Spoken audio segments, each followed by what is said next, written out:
akan memulainya dengan doa. Silakan salah satu dari anak ibu untuk memimpin kita di dalam doa.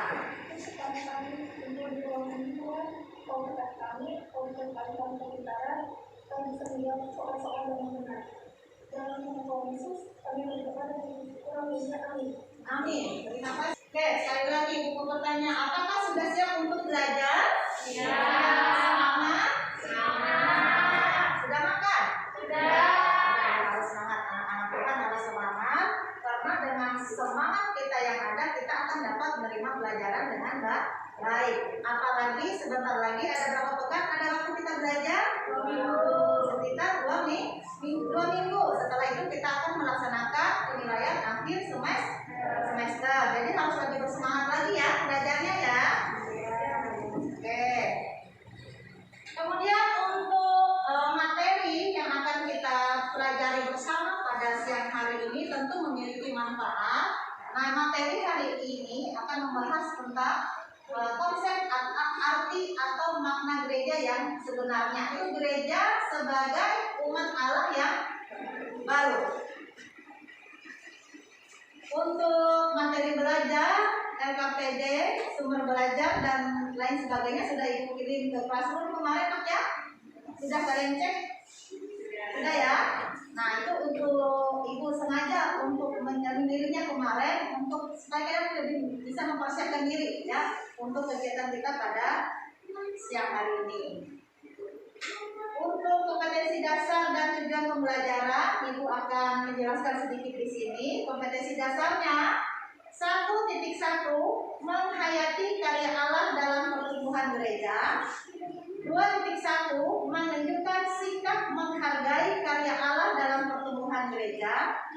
3.1 memahami karya Allah dalam pertumbuhan gereja. 4.1 menelaah karya Allah dalam pertumbuhan gereja. Kemudian untuk tujuan pembelajarannya, yang pertama, berdoa mensyukuri karya Allah dalam kehidupan gereja, aktif kerjasama dalam kelompok dan sopan santun dalam berkomunikasi, menjelaskan makna gereja, gedung atau orangnya, menjelaskan sejarah terbentuknya gereja perdana menurut Kisah Para Rasul pasal 2 ayat 1 sampai 47, menjelaskan perjanjian Allah dengan kaum Israel dan kaum Yehuda, menunjukkan pergumulan yang dialami gereja pada masa lampau dan masa kini. Kemudian yang terakhir, membuat tulisan tentang pertumbuhan gereja pada salah satu gereja di kota Banjarmasin.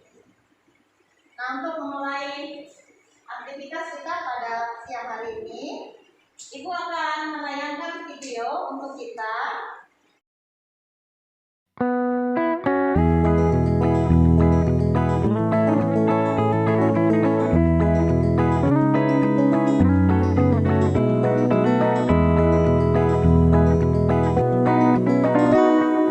Aku gereja, kau pun gereja, kita sama-sama gereja dan pengikut Yesus di seluruh dunia. Kita sama-sama gereja. Gereja bukanlah gedungnya dan bukan pula menaranya. Bukalah pintunya, lihat di dalamnya. Gereja adalah orangnya. Aku gereja, kau pun gereja, kita sama-sama gereja dan pengikut Yesus di seluruh dunia. Kita sama-sama gereja.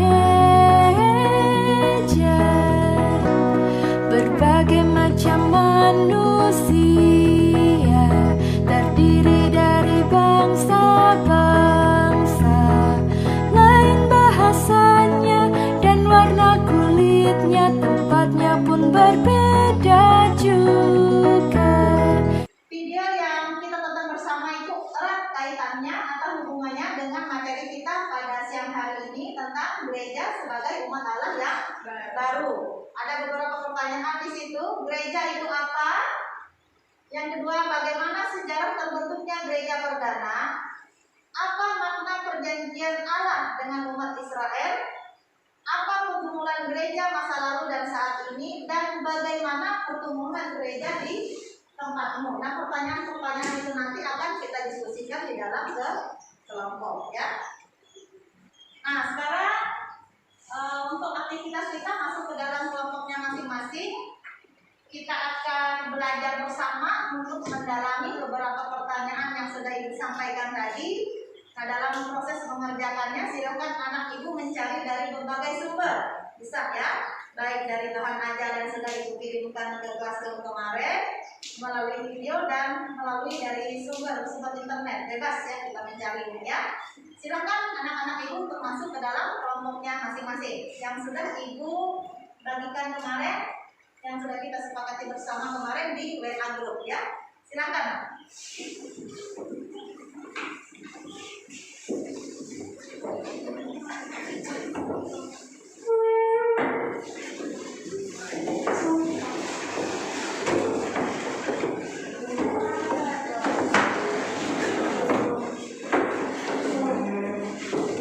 Tugas untuk kelompok 1, kerjakan tugas tujuan 1 pada LKPD.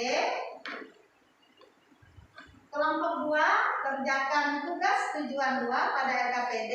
Dan kelompok 3, kerjakan tugas tujuan 3 pada LKPD. Ada pertanyaan terkait tugas kita pada siang hari ini, nak? Tidak ada? Pertanyaan? Tidak ada. Semangat.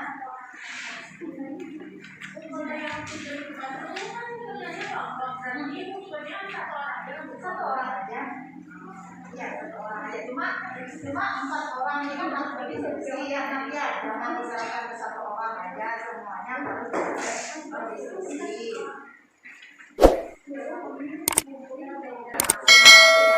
Hari dari sekarang. Hari Jumat materi baru lagi. Tidak ada, jelas ya. Semangat lah. Ini kan kalian minta ini mengumpulkan data. Jadi kalian sudah datang ke gereja, bisa komunikasikan dengan mereka. Nah, jumlah warga jemaatnya bertambah, gerejanya makin bagus, ruangan gerejanya makin baik, kualitas jemaatnya makin baik, kemungkinannya, persetujuannya. Nah, setelah itu baru kalian buat laporannya.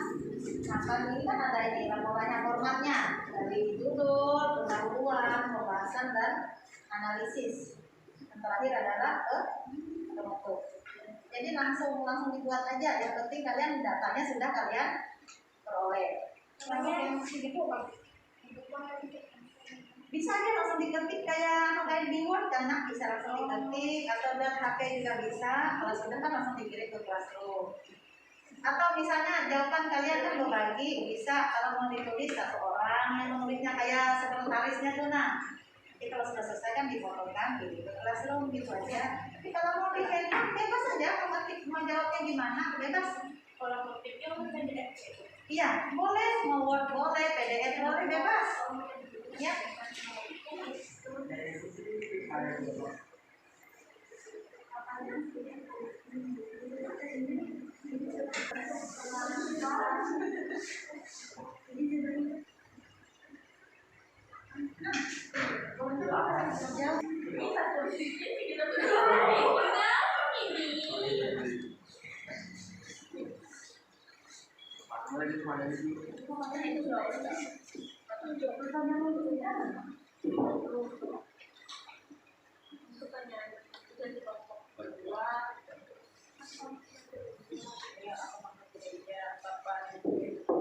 Aku jawab ini lah.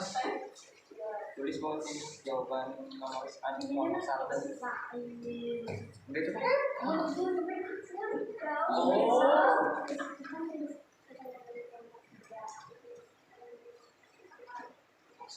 Makanya itu pertanyaan untuk kelompok 2 atau jawaban dari kelompok 2? Oh, ini tulisan pemikiran. Oh ya. Ini nah jawabannya nah. Oh, Pertanyaan kelompok 1. satu nah dari kelompok 2 tulis dari tuh. Wih, kau banget. Tangan kelompok berapa nih?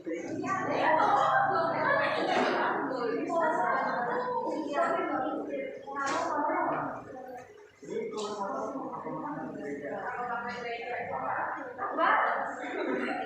Oh ya benar.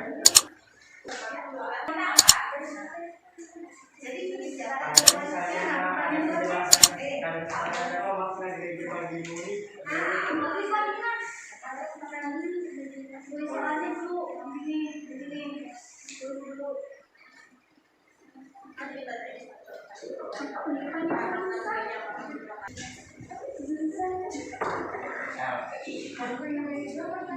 Beda satu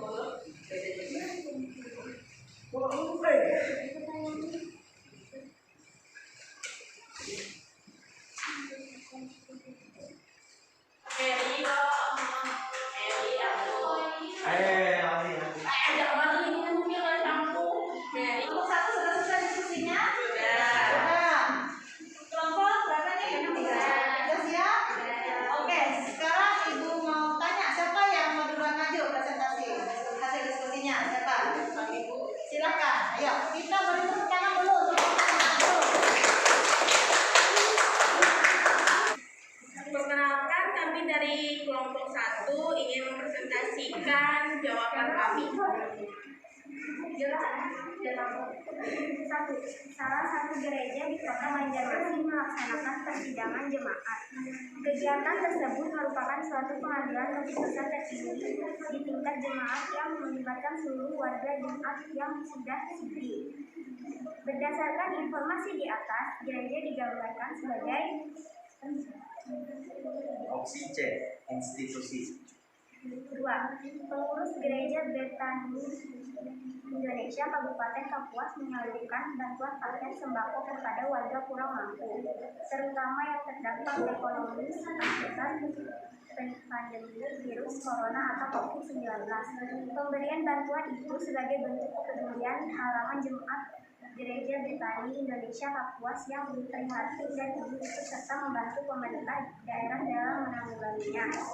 Kondisi sosial dalam teks di atas menggambarkan tentang mengapa saudara berpendapat demikian? Tentang kepedulian terhadap sesama, karena mereka memberikan bantuan berupa paket sembako kepada orang yang kurang mampu maupun orang yang terkena dampak COVID-19. 3. Dalam perkembangannya menganut gerakan yang membentuk organisasi tersendiri. Pada tahun 1900, salah seorang tokoh gerakan tokoh ajaran yang kemudian hari menjadi ciri gerakan Pentakosta pada umumnya, yaitu tekanan pada eskatologi, pada baptisan dengan roh, dan pada karunia-karunia roh, khususnya karunia lidah sebagai tanda seseorang telah menerima baptisan roh. Aliran Pentakosta memiliki ajaran utama sebagai berikut kecuali Opsi A, baptisan selam. 4. Perkabaran Injil pertama ke daerah Karo merupakan jelmahan tangan Tuhan untuk menyampaikan berita keselamatan kepada masyarakat Karo. Perkabaran Injil periode pertama ini diterima masyarakat Karo dengan permusuhan. Orang Karo menunjukkan perlawanannya dengan membakar gudang-gudang tempat penyimpanan tembakau pada malam hari, merusak tanaman tembakau, dan bahkan mengancam jiwa para pengusaha. Dan JT Remen, kepala administrasi Dewi berpendapat bahwa jalan satu-satunya untuk mengamankan perkebunan mereka adalah dengan melembutkan hati orang Karo dengan cara pemberitaan Injil. Berdasarkan cerita di atas, sosok NNJT Remen dapat digambarkan sebagai seorang Opsi D, misionaris. Sekian dari presentasi kami. Apakah ada pertanyaan dari kelompok 2 dan 3? pertanyaan satu, apa makna gereja? Dalam bahasa Indonesia berasal dari kata Portugis yaitu igreja, dibaca igreja. Kapan Pentakostalisme modern sesungguhnya dimulai? Pentakolisme modern sesungguhnya dimulai sekitar tahun 1901. Selanjutnya, Bantuan seperti apa yang diberikan kepada warga yang kurang mampu? Memberikan paket sembako. Apa itu Pentakosta? Pentakosta adalah hari turunnya Roh Kudus. oke, sekian dari jawaban kami. Apakah ada lagi pertanyaan? Tidak. Sekian dari presentasi kami dari kelompok 1. Terima kasih. Baik, terima kasih. Tepuk tangan untuk kelompok 1. Pertanyaan kita. Gimana Kak? Perkenalkan, kami dari kelompok 3 akan mempresentasikan jawaban kami. Tujuan 3. Pengurus GKI Yasmin Bona Singgalinggi menilai opsi relokasi gereja atau hibah lahan yang diberikan pemerintah Kota Bogor akan menjadi konflik melalui relokasi justru menunjukkan adanya segregasi dalam masyarakat. Kasus penyegelan tempat ibadah jemaat GKI Yasmin terjadi sejak belasan tahun silam. Pengadilan Tata Usaha Negara atau PT-UN Bandung dan Pengadilan Tinggi Tata Usaha Negara PT-TUN memenangkan pihak GKI Yasmin dalam sengketa tersebut. Bahwa izin mendirikan bangunan atau IMB milik GKI Yasmin sah melalui keputusan nomor 127 PK PT-UN 2009 tanggal 9 Desember 2010. Alasan Diani tidak mau mematuhi putusan MK tersebut karena adanya dugaan pemalsuan tanda tangan terkait permohonan IMB. Menurut Bona, tidak menutup kemungkinan opsi tersebut akan menjadi rujukan bagi kepala daerah dalam menyelesaikan konflik serupa. Pertanyaannya, refleksikan berita di atas. Seandainya saudara berada pada pihak gereja, Yasmin, keputusan apa yang harus saudara ambil atau prioritaskan dalam menyikapi relokasi atau pemindahan lokasi gereja dari pemerintah Kota Bogor? Mengapa saudara berpendapat demikian? Akan menempuh jalur hukum untuk menuntut hak sebagai warga negara untuk beribadah menurut agama dan keyakinan masing-masing. Karena regulasi bukan merupakan solusi ideal dan sisi penegakan hukum, dan ini bisa berdampak negatif ke depan ke kasus-kasus kebebasan beragama lainnya karena keputusan hukum diabaikan.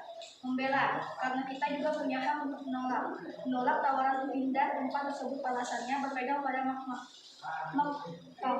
Agung yang memutuskan tindakan wali kota untuk menyegel gereja Yasmin.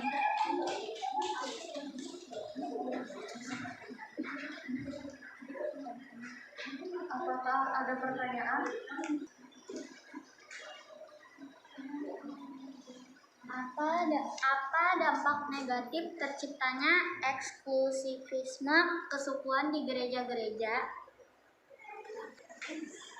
Dapat menimbulkan rasa sombong dan cepat puas. Satu cara hidup yang sangat menarik yang diperkenalkan oleh gereja perdana adalah 1. Mengumpulkan dan membagikan harta miliknya. 2. Berkumpul dan berdoa bersama. Apa pendapatmu tentang kasus GKI Yasmin? Karena relokasi bukan merupakan solusi ideal dan STST penegakan hukum, dan ini bisa berdampak negatif ke depan ke kasus-kasus kegagalan beragama lainnya karena kita juga punya hak untuk menolak tawaran pindah tempat tersebut. Terima kasih untuk kelompok 3 yang sudah mempresentasikan hasil diskusinya. Aplaus dulu nah kita. Oke, sekarang Ibu persilakan kepada kelompok 2 untuk mempresentasikan hasil diskusinya. Silakan maju ke depan. Perkenalkan, kami dari kelompok 2 yang mempresentasikan hasil dari diskusi kami. Diskusikan dengan teman kelompokmu apa yang dimaksud dengan gereja sebagai umat Allah yang baru. Carilah sumber-sumber untuk itu dari berbagai sumber kecuali Wikipedia. Tidak diizinkan jika sumbernya dari internet, termasuk blogspot yang bukan tulisan ilmiah atau tulisan yang tidak didukung sumber juga tidak diizinkan dari jadi rujukan. Kemudian jelaskan pandanganmu sendiri tentang gereja sebagai umat Allah yang baru. Pengertian gereja sebagai umat Allah yang baru menurut sumber bacaan. Pengertian gereja sebagai umat Allah yang baru adalah umat Allah yang hidup dengan hukum yang baru, yaitu hukum kasih. Gereja seringkali disebut sebagai Israel yang baru. Dalam 1 Petrus 2 ayat 9-10 dikatakan, tetapi kamulah bangsa yang terpilih, imamatnya yang terjadi, bangsa yang kudus, umat kepunyaan Allah sendiri, supaya kamu memberitakan perbuatan-perbuatan yang besar dari Dia yang telah mengajak kamu keluar dari kegelapan kepada terangnya yang ajaib. Kamu yang dahulu bukan umat Allah, tetapi yang sekarang telah menjadi umatnya, yang dulu tidak dikasihani, tetapi yang sekarang telah beroleh belas kasihan sumber dari paket agama halaman 5. Jelaskan pandangan menurut sumber bacaan dan menurut kelompokmu tentang gereja sebagai umat Allah yang baru. Ternyata gereja tidak pertama-tama dibentuk gedungnya. Gereja adalah orangnya. Gereja tanpa orangnya bukanlah gereja. Kata gereja dalam bahasa Indonesia berasal dari sebuah kata dalam bahasa Portugis, yaitu igreja. Kata igreja atau dalam kurung igreja dalam bahasa Portugis ini dekat sekali dengan kata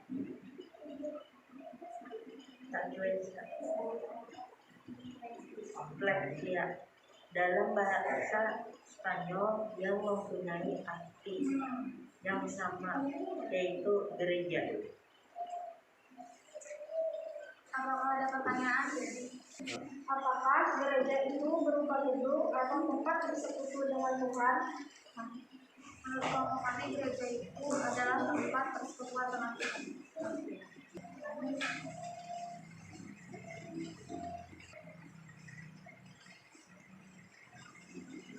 Apa makna gereja?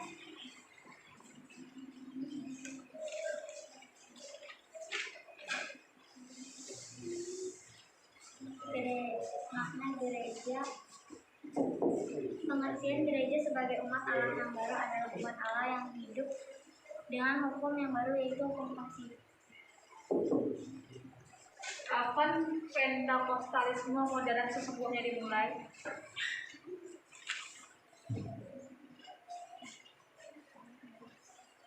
Tahun 1901.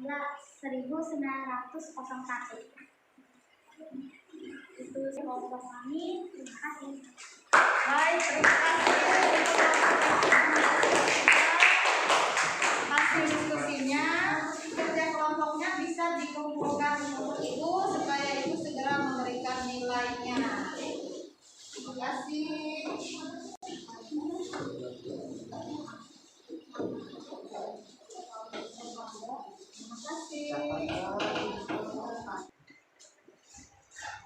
Baik, untuk materi atau pelajaran yang sudah kita bahas bersama pada siang hari ini, Ibu akan menarik kesimpulan ya untuk kita bersama. Yang pertama, gereja pertama-tama bukan gedungnya, melainkan kumpulan orang-orangnya, yaitu orang percaya kepada Kristus. Selain itu dari latar belakang yang berbeda dan dipanggil untuk memberitakan kasih Tuhan. Kemudian yang kedua, gereja terbentuk pertama-tama bukan karena pekerjaan manusia, melainkan karena pekerjaan dari Roh Kudus. Gereja dibentuk sebagai umat Allah yang baru, hidup berdasarkan kasih. Kemudian pergumulan yang dialami oleh gereja cenderung bersifat eksklusif kesukuan, ya, tadi disebut dengan gereja suku. Kemudian cenderung pelayan kebenaran, sehingga menghasilkan beragam denominasi gereja. Lalu orang Kristen sering gagal untuk menerapkan teladan Yesus Kristus yang mau menerima orang dari berbagai golongan, orang yang dianggap berdosa dan juga orang cacat. Kemudian solidaritas sosial mulai tergerus akibat sikap materialistik dan individualistik. Ya, itu kesimpulan yang bisa kita ambil dari pelajaran kita pada siang hari ini. Kemudian untuk evaluasi kita bersama, Ibu mau bertanya dengan anak-anak Ibu pada saat ini, apakah kalian sudah paham atau belum tentang materi kita yang baru kita bahas bersama? Natali? Saya paham. Paham, silakan. Gereja adalah komunitas terbuka dan inklusif, sehingga yang terpenting dari gereja bukanlah gedung gerejanya, melainkan orangnya. Dengan demikian sederhana atau mewahnya gedung gereja tidaklah penting. Oke, terima kasih Nabla. Artinya anak-anak Ibu sudah memahami ya. Maka materi yang kita bahas pada siang hari ini tentang gereja sebagai umat Allah yang baru. Terima kasih, tepuk tangan bersama untuk kita. Kemudian Ibu mengingatkan kepada anak-anak Ibu untuk mengingatkan dan juga mempraktekkan ya tentang materi kita, bagaimana kita hidup sebagai anak-anak Tuhan yang takut akan Tuhan sebagai umat Allah yang baru. Kemudian juga menjadi pribadi yang sopan santun dalam bertutur kata dan juga dalam bersikap di kehidupan kita sehari-hari ya itu ya. Nah sekarang kalau semuanya sudah jelas, tidak ada yang ditanyakan, kita akan mengakhiri kegiatan kita pada siang hari ini dengan doa. Silakan salah satu dari anak-anak Ibu untuk memimpin kita di dalam doa penutup. Mari kita berdoa. Terima kasih Tuhan atas kamu Tuhan kami semoga kamu di kegiatan kami dan kiranya Engkau menyertai kami dalam nama Yesus sampai waktu. Amin. Terima kasih sahabat untuk doanya. Kemudian Ibu ingatkan untuk anak-anak Ibu semua jangan lupa untuk mengerjakan tugas pekerjaan rumahnya ya, tetap dikerjakan secara berkelompok, yaitu tujuan 4 pada LKPD. Bisa dicek nanti di Classroom. Waktunya Ibu berikan selama satu minggu ya. Untuk materi selanjutnya pada pertemuan kita berikut kita akan membahas materi baru, judulnya Gereja yang Bergumul di Dunia. Demikian yang dapat Ibu sampaikan.